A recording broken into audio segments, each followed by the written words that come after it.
Activists in the LGBTQ plus community are calling for justice after the death of a 30-year-old trans woman who called LAPD for help. She wound up being shot and killed by officers. Fox 11's Susan Hirasuna is here now with the body-worn camera video. She wound up being shot and killed by officers. Fox 11's Susan Hirasuna is here now with the body-worn camera video. Yes, on February 7th, Linda Becerra Moran called 911. Moran told police that she was imprisoned in a Pacoima motel room and had been beaten and raped. She also said she wanted to commit suicide. LAPD released the body-worn camera video but are not commenting on Moran's shooting and death. Hey, you check her head? Hey. That just, and she said she is danger to self. That's how the first video released by LAPD begins, when officers responded to Linda Moran's 911 call. She told that operator that a man was holding her against her will and bringing men to her room.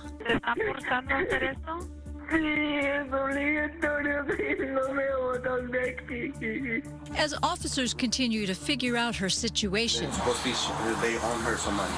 Moran's attitude shifts and is clearly in crisis. Eventually, Moran grabs a knife and holds it against her throat. Just back up a little bit. We're going to leave her space in the... Officers back out of the room. Only one officer is seen with his gun drawn. It's when she approaches, the officer fires.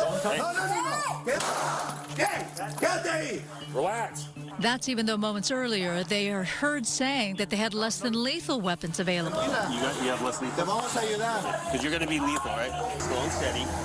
Moran was sent to the hospital.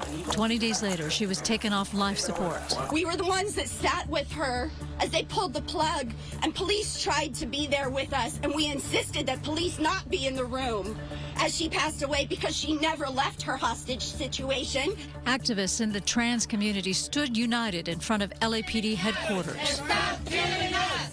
Stop killing us! Also speaking out, Moran's sister, Belgica. Porque hoy fue ella, mañana puede ser otra.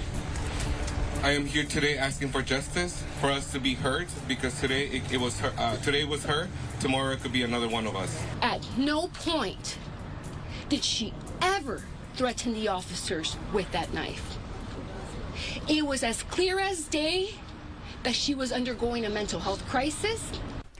The LAPD has a mental evaluation unit, and that unit should have or could have been called to help Moran, but activists call it under-resourced. There are lots of questions, but LAPD officers, LAPD in general, are not properly trained to handle those in mental crisis, so say the activists.